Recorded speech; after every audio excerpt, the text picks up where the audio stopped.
Listo.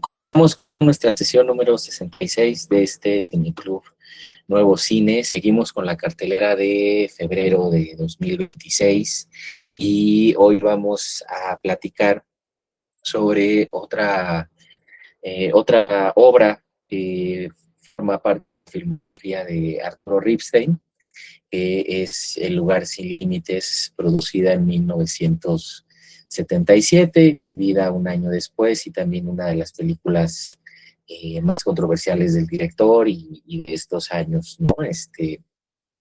Además, pues le viene otra muy controversial, que es La Viuda Negra, que vamos a platicar de esta el próximo mes, ¿no? En marzo, pero no, ahorita esta en la que nos vamos a centrar, pues es una de las obras que más despertó polémica, precisamente por estos temas que Ripstein adapta de la novela de José Donoso, un escritor chileno, y que, bueno, prácticamente arrastra, ¿no?, al páramo mexicano, también con estos temas referentes al machismo, ¿no?, a la represión de cualquier tipo de comunidad queer, ¿no?, especialmente en contexto rural, es donde se va a centrar la cita de Ripstein, ¿no? Y la película, bueno, pues va a contar con interpretaciones pues viscerales muy, muy representativas, ¿no? Especialmente la del querido Roberto Cobo, ¿no? Después de haberlo visto, pues, 25 años antes, ¿no? En esta otra obra desgarradora que es Los Olvidados, ¿no? De verlo décadas y media después, pues en esta interpretación fue bastante conmocionante, no solo para el público general mexicano, sino para la industria cinematográfica, tanto pues que le va a valer, ¿no?, un reconocimiento muy, muy fuerte dentro como fuera del país. A la película pues, se le valora mucho desde ese tiempo, sobre todo en el exterior.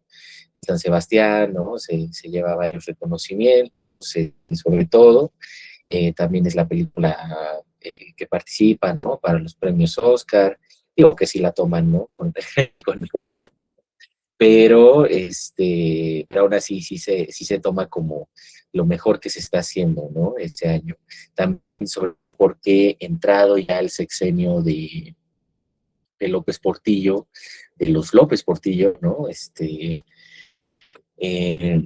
Uno en la presidencia, la hermana al frente de la cinematografía, pues justo esto va a amedrentar enormemente a la producción audiovisual en el país, sobre todo porque Margarita López Portillo desintegra el Banco Nacional Cinematográfico, deja a la deriva a estas compañías que se habían creado el sexenio anterior por parte de Adolfo Echeverría, el hermano del presidente, ¿no?, que ya hemos platicado un poco, ¿no?, del contexto en el que precisamente se construye este nuevo cine mexicano, donde Ripstein, Casals, Fons, todos ellos son los directores pilares de esta generación de los 70, aprovecha muy bien, ¿no?, este discurso echeverrista, ¿no?, de apertura crítica social, eh, y que vino acompañado de la creación de varias compañías por parte del Estado que a través con el cinematográfico podían producir de forma autónoma, ¿no? Y ahí estaba el CONACINE y estas CONACITES, ¿no? Una y dos. La CONACITE 2 precisamente es la que toda produjo esta, esta película, ¿no?, que eran las compañías nacionales de cine del Estado, ¿no?, uno y dos. Y lamentablemente pues son compañías que quedaron a la deriva después de que Margarita López Portillo se integró al Banco Nacional Cinematográfico para fundar la RTC, eh, pues de la que ella se va a hacer cargo, ¿no? Y que realmente lo hace para poder eh, pues darle más poder a la televisión, ¿no? En un pacto que ya tenía Azcárraga con la presidencia, ¿no? Para que justamente Televisa pudiera comprar la mayor cantidad compañías privadas que quedaban todavía, ¿no? Que se venían arrastrando de la época de oro, de la crisis hasta ahí, ¿no?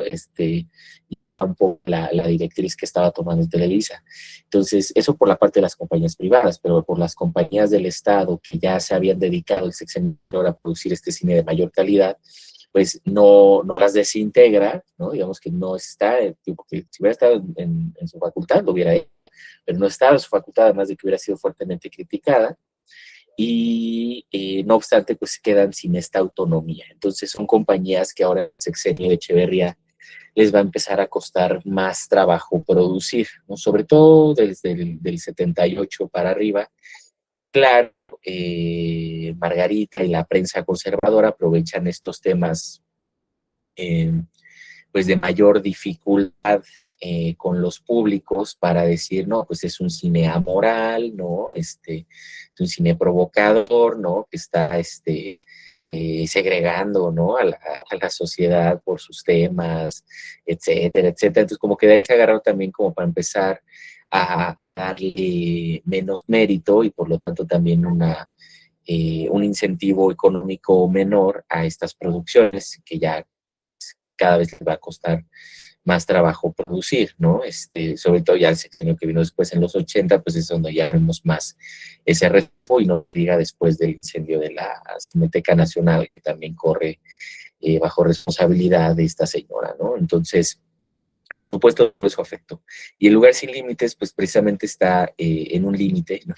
Entre este esplendor, este florecimiento que tuvo la cinematografía mexicana en los 70 y este rezago, ¿no? Al que, claro, pues también se va a sumar las ficheras, ¿no? Y todo esto. Entonces, bueno, ese es el contexto en el que se ubica la producción, ¿no? Es una adaptación de Donoso, que la pasada que comentamos, esta también iba a hacerse cargo primero Buñuel, pero pues ya también estaba bien desentendido, ¿no? El proyecto ya o sea, estaba siendo considerado por Buñuel desde años antes, ¿no? Que la novela es del 66 y desde entonces ya ha ganado mucho prestigio, entonces, como que estuvo dando vueltas hasta que luego pues ya no fue un proyecto que pudiera consolidar Buñuel en el país, y es por eso que lo retomó años después Ripstein, ¿no? Que como ya habíamos platicado, pues que era visto a veces como su protegido, ¿no? Como incluso algunos heredero, aunque no tuvieran realmente un estilo que se pareciera, quizás meramente la cuestión un tanto naturalista y duda, ¿no? Violenta en sus cines, pero sí es una estética bastante diferente, ¿no? Y en el caso de Ripstein, pues también ya vemos un lenguaje más maduro, porque después de El Castillo de la Pureza, pues viene el Santo Oficio, ¿no? También un tanto polémica, filma en el extranjero, Foxtrot, ¿no? Y luego hace el documental de Lecumber, entonces ya hay una formación, ya hay un dominio mayor de la técnica que ejecuta aquí, ¿no? Y se nota con los actores, se nota con la puesta en cámara, ya la propuesta visual, ¿no? También destaca bastante, ¿no? Estos neones, estos rojos, estos rosas, ¿no? Toda la dirección de arte, ¿no? Que también destaca mucho por parte de esta Celia de Regil, ¿no? Y bueno, y el fotógrafo Miguel Garzón, que también se espían en esta y en otras obras para empezar a traerle pues este reconocimiento, sobre todo en el exterior a Ripstein, porque digo, sí se lleva esta varios premios del Ariel y todo, pero es ya en el extranjero cuando ya empieza a sonar más este director, y que sí es en parte estrategia de Ripstein, porque viene a conciencia de ya las limitaciones que está teniendo la cinematografía de estas compañías. Él sabe que la única manera de asegurar una producción constante es empezando a llamar la atención en el extranjero para asegurar algunas coproducciones, que es realmente lo que va a suceder en la etapa posterior, ¿no? Pero bueno, eh, bien, ¿qué les pareció la película? ¿Ya la habían visto? ¿Primera vez?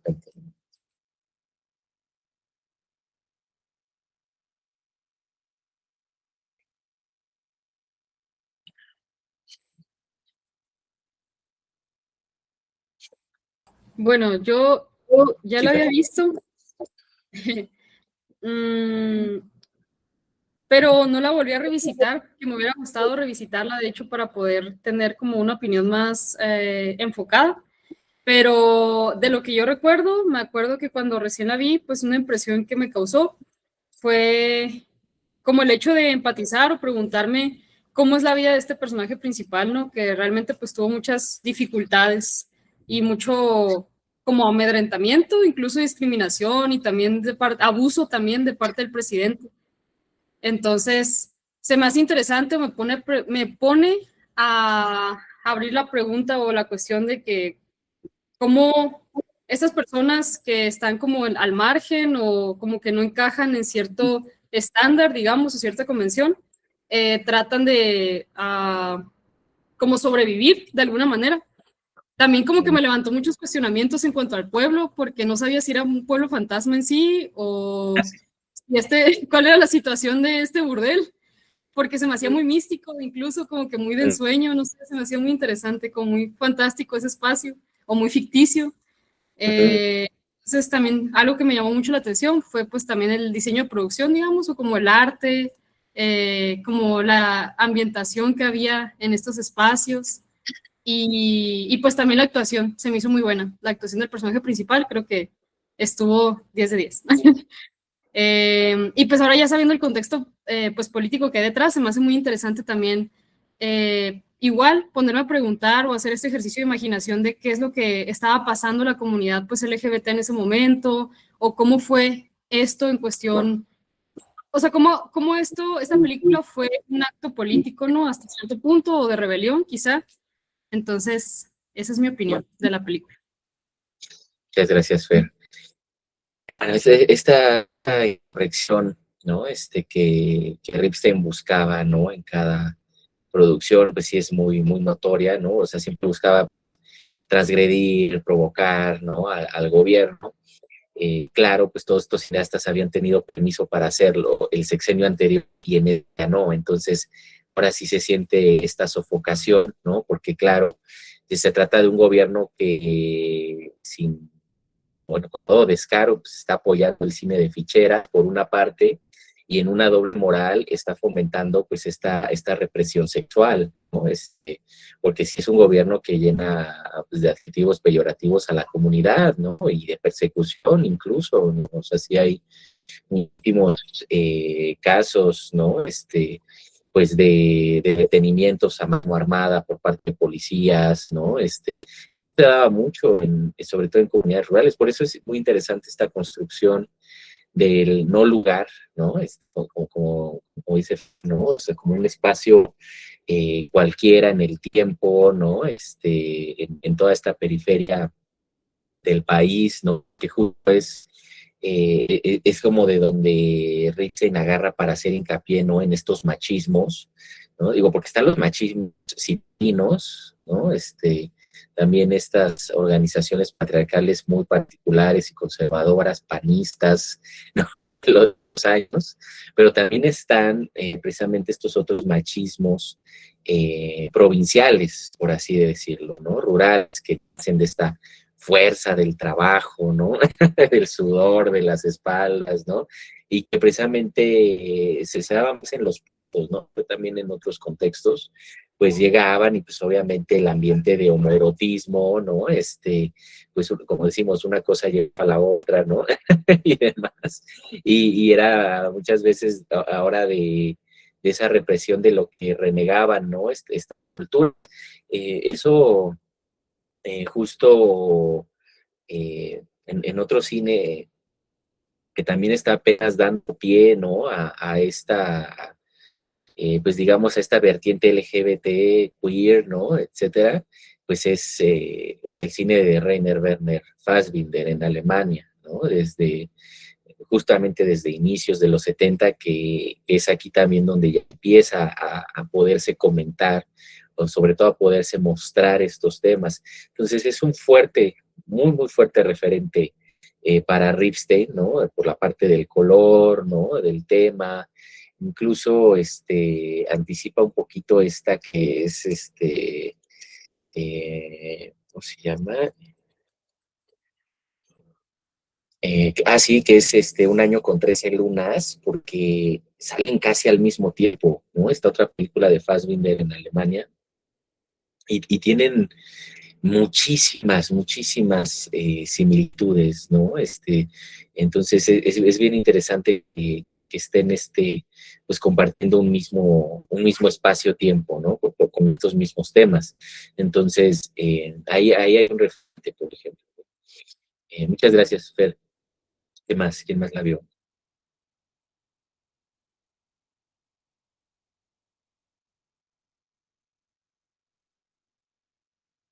¿O nos animaron a verla de 14 de febrero? A ver, ¿quién más se la echó?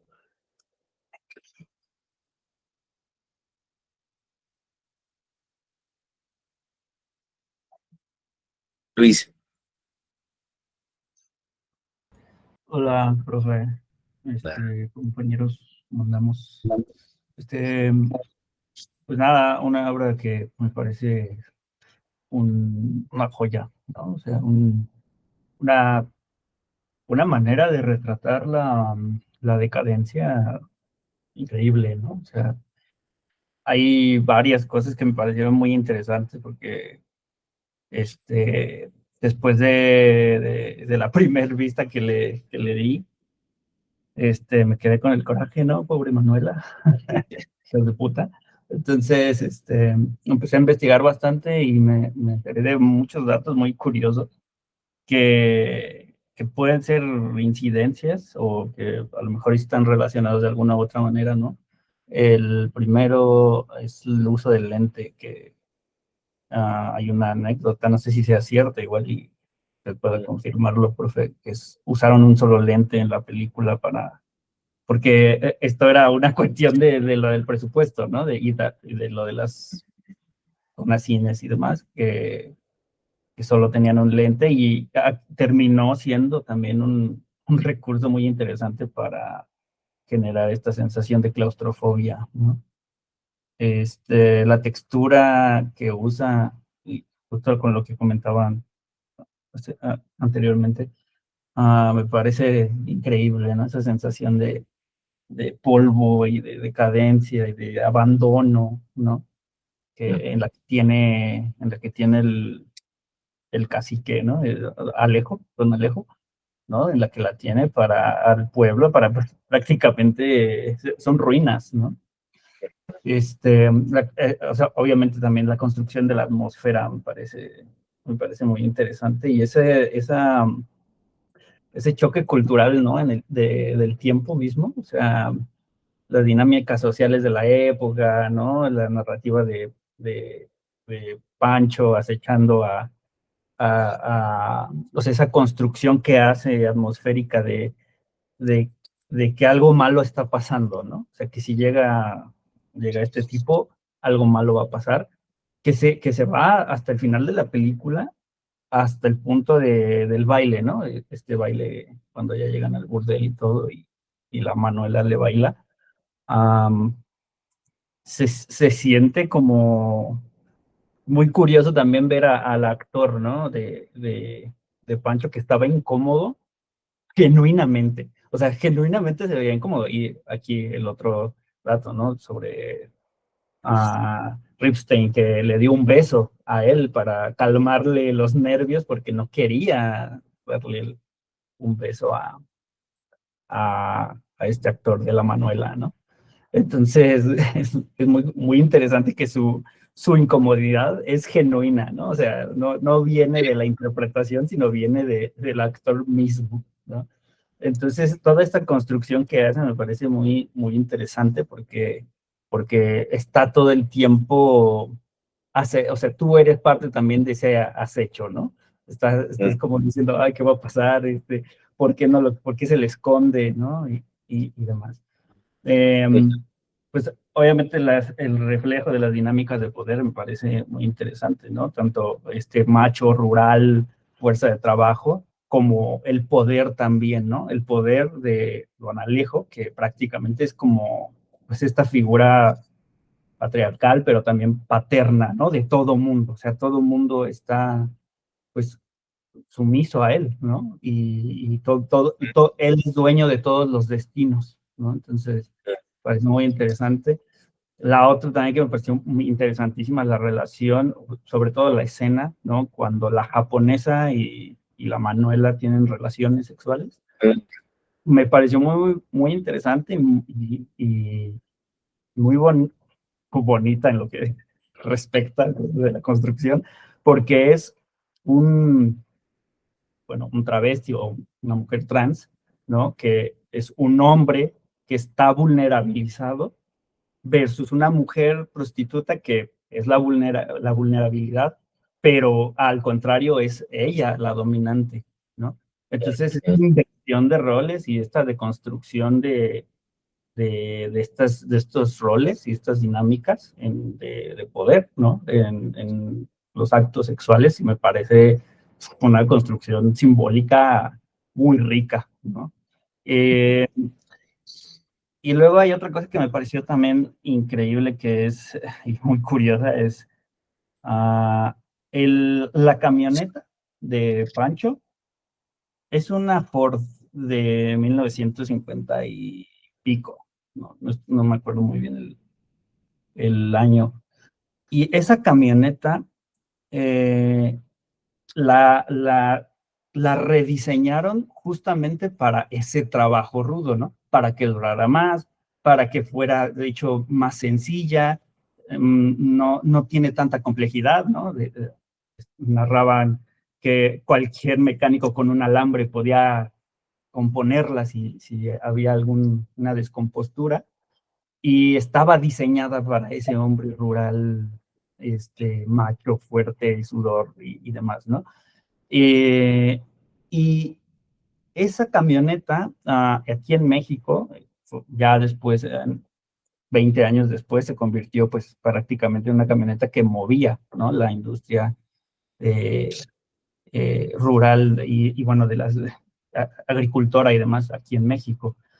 En, en Buenos Aires, en Argentina, también estaba esa misma camioneta, y en su chasis tenía una línea que decía Línea Operativa de Buenos Aires. Y bueno, esto quizá no sea verdad, o tal vez no, es una anécdota, pero pues, la camioneta se le conocía coloquialmente como la Loba, ¿no? Que después eso mutó a Lobo, ¿no? Y demás. Y me parece muy interesante porque aquí en México, una loba, pues pudiésemos en esta jerga queer y demás, pudiésemos tomarla como una loquilla, ¿no? Entonces, qué curioso, ¿no? Que esta camioneta forjada para el macho tenga el apodo, ¿no? De la loba.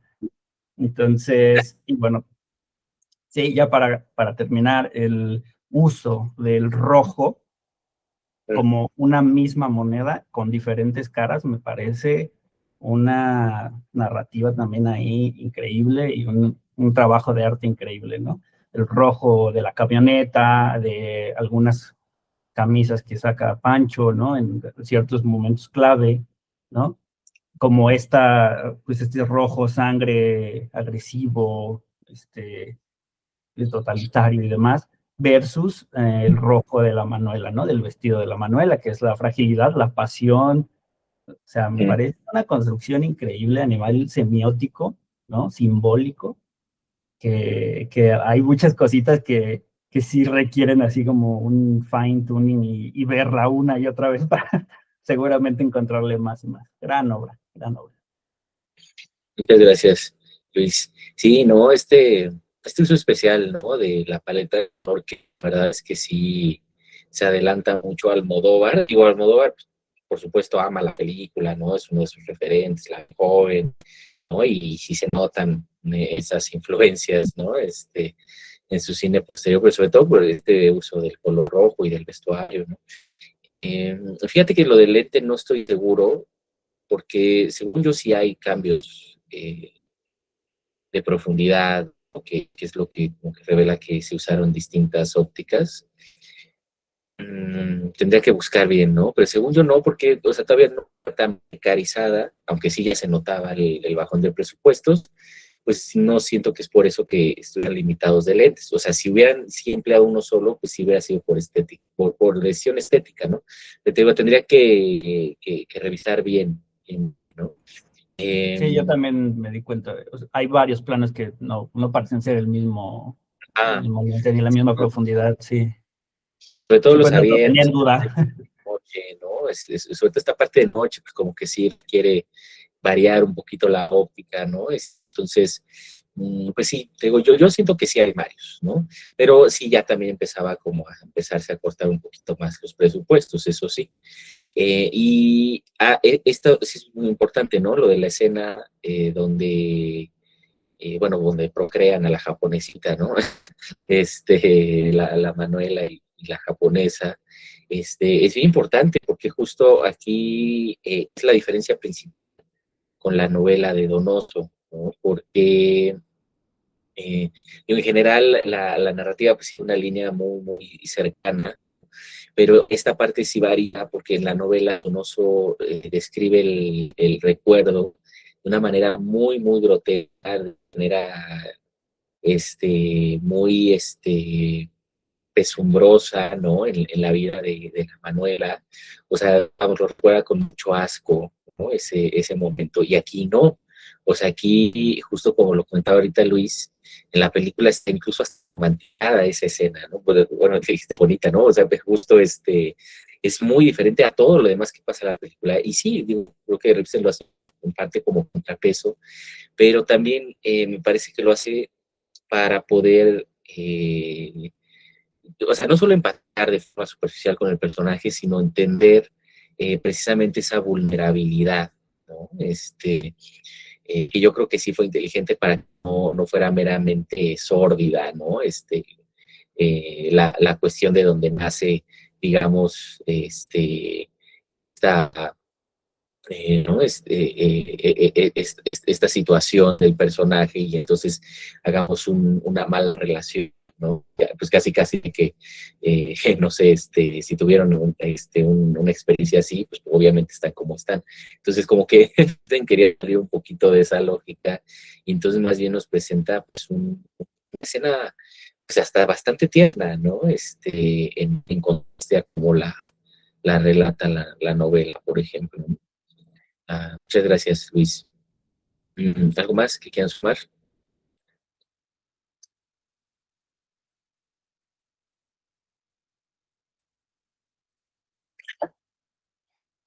¿No? Pues consumió el 14 de febrero. A ver, bueno, entonces, ¿cuál nos toca? Vamos a cerrar febrero con... con Alphaville de Godard, ¿no? Entonces, la próxima semana, ¿no? Contamos esta ciencia ficción del periodo de la Nouvelle Vague, que sí es también una cosa magistralmente impresionante, ¿no? Pues del primer periodo fílmico de este cineasta tan importante que fue Godard. Y bueno, pues se la subo, ¿no? Como siempre, y acá nos vemos, ¿vale? Listo. Pues a ver, vamos a dejar aquí la grabación. Muchas gracias como siempre, chicos. Nos vemos la semana que viene.